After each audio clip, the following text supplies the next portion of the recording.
Have you ever wondered how AIDS affects the regular person? My wife and I did, and you'll find out right after this.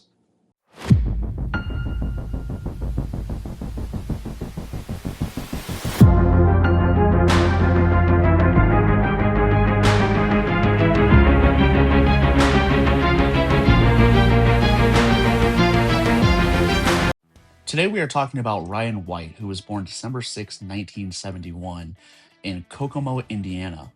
He was born as a hemophiliac when the doctors discovered when he was circumcised.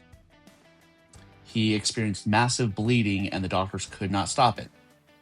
Ryan began receiving factor VIII blood treatment, which was given to him with contaminated blood because there was no screening.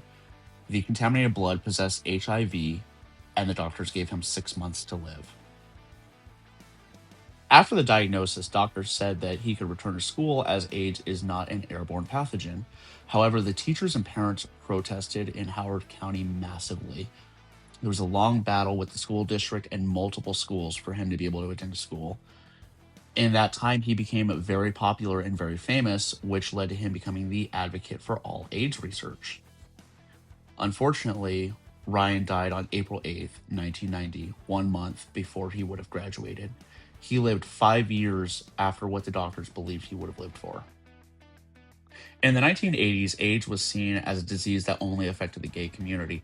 However, there are very prominent heterosexual people with HIV and AIDS, such as basketball player Magic Johnson, tennis player Arthur Ashe, and the Ray brothers, who were also born as hemophiliacs.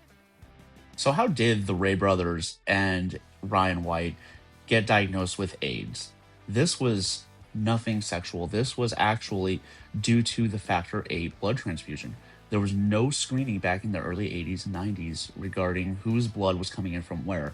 It was all just a lot of people's blood from people who were not hemophiliacs being pulled together and being distributed. This actually led to thousands of people across the world getting HIV and AIDS. The aftermath to all this was a book and movie being published about Ryan White and George H.W. Bush signing the Ryan White Care Act, which allowed federal funding to go to AIDS research and grants to states for low income, uninsured, or underinsured people for treatment. This brought a lot of awareness to AIDS and allowed medical science to make huge leaps and jumps regarding what we know about AIDS and HIV. A little bit more about Ryan White. He faced a lot of hostility, even somebody firing a bullet directly into his home. The young man made TV appearances where he was fighting the stigma that AIDS only affected gay men. And even with all that, he was still facing all the hostility that anybody could push towards him, which happened back in the 90s, and it happened again back in 2020 during the COVID pandemic, where people would start coughing in a store and face that same hostility.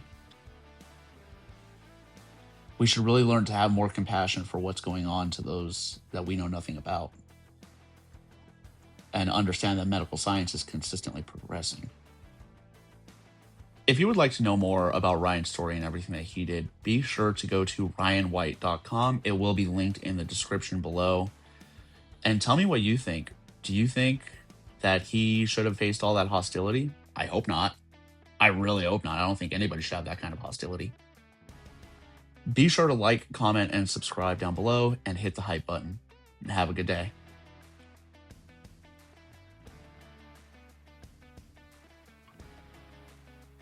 Have you ever wondered how AIDS in the fuck?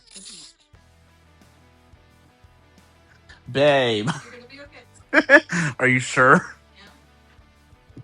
I've cried so much. It's fine. Me getting 6 words in. Hey, I did better than last time. Last time I got 4. I just got 6.